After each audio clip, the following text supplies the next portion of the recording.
बिस्मिल्लाहिर्रहमानिर्रहीम। अस्सलाम वालेकुम व्यूवर्स, मुझे कहते हैं सहरी और आप देख रहे हैं homemade food secrets. Welcome to my channel.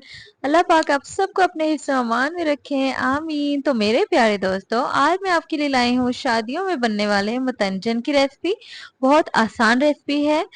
इसमें मेजरमेंट बहुत अहम होती है। जैसे कि हलवा पकाते हुए आपको बहुत सारी चीजों का ध्यान रखना पड़ता है, तो वीडियो को बहुत ध्यान से देखिएगा। इतने शानदार और खिले खिले निखरे हुए चावल कैसे बनाते हैं आज मैं आपको बताऊंगी।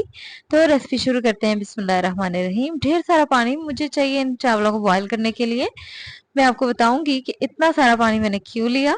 तो सबसे अहम बात मैं आपको बताती हूँ, इस रेसिपी के लिए आपने लेने हैं सेला चावल। बासमती राइस से भी ये रेसिपी बन जाती है, लेकिन असल में मतंजन और जर्दा की रेसिपी में सेला चावल ही यूज होते हैं। खास बात ये है कि इन चावलों की इनका एक एक दाना अलग अलग रहता है और ये टूटते भी नहीं है। तो आपने कम से कम इनको 1 से 1.5 घंटा भिगोए रखना है, इससे कम नहीं, क्योंकि ये बहुत ज्यादा पानी लेते हैं। ठीक है जी। तो तेज आंच पे मैंने पानी चढ़ा दिया और इसमें थोड़ा सा मैंने ऑयल डाल देना है।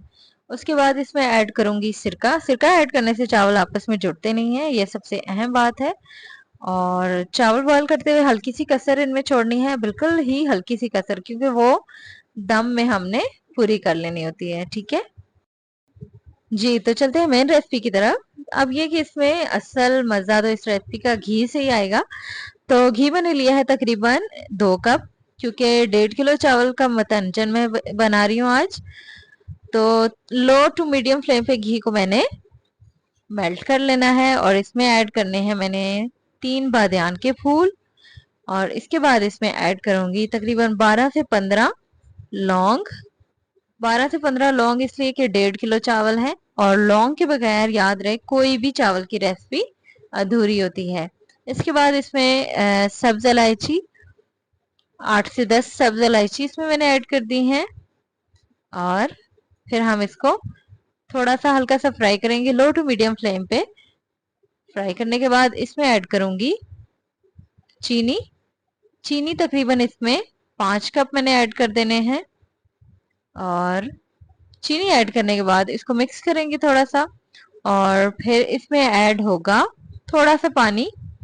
ये देखिए तकरीबन आधे आधे से भी थोड़ा सा मैंने पानी इसमें ऐड किया है।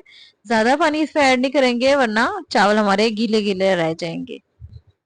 चलें, अब हम इसको लो टू मीडियम फ्लेम पे चीनी मेल्ट होने तक अच्छे से पकाएंगे। ये देखिए थोड़ी थोड़ी झाग आना शुरू हो गया, इसका मतलब है चीनी इसमें हल हो गई है। तो चलें, अब हम इसमें ऐड करने जा रहे हैं ड्राई फ्रूट्स। ड्राई फ्रूट हमने पहले ऐड नहीं किए, क्योंकि पहले ऐड कर देते तो ड्राई फ्रूट ने खराब हो जाना था। ठीक है, क्योंकि चीनी काफी टाइम लेती है मेल्ट होने में।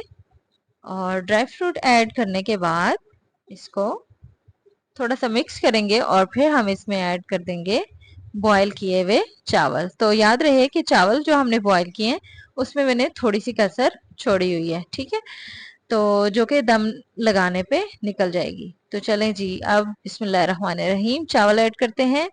पानी मैंने निचोड़ दिया है इनका। और चावल ऐड करने के बाद अच्छे से इसको मिक्स कर लेंगे।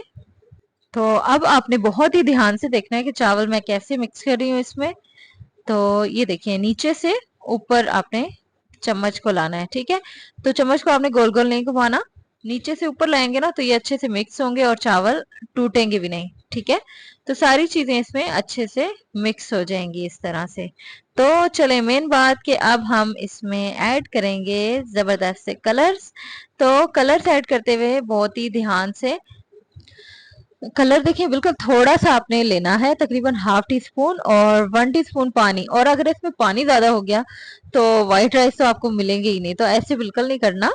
तो ये छोटी छोटी टेक्निक्स होती हैं जिनको फॉलो करने से बहुत ही फायदा होता है जी। तो कलर ऐड करने के बाद हम इसको रख देंगे दम पे, देगची के नीचे तवा रख देंगे और 10 से 15 मिनट हम इसको अच्छे से दम पे रखेंगे। ठीक है, तो दम पे रखने के बाद हम वेट करते हैं। और ये लीजिए माशाल्लाह से 10 से 15 मिनट गुजर चुके हैं।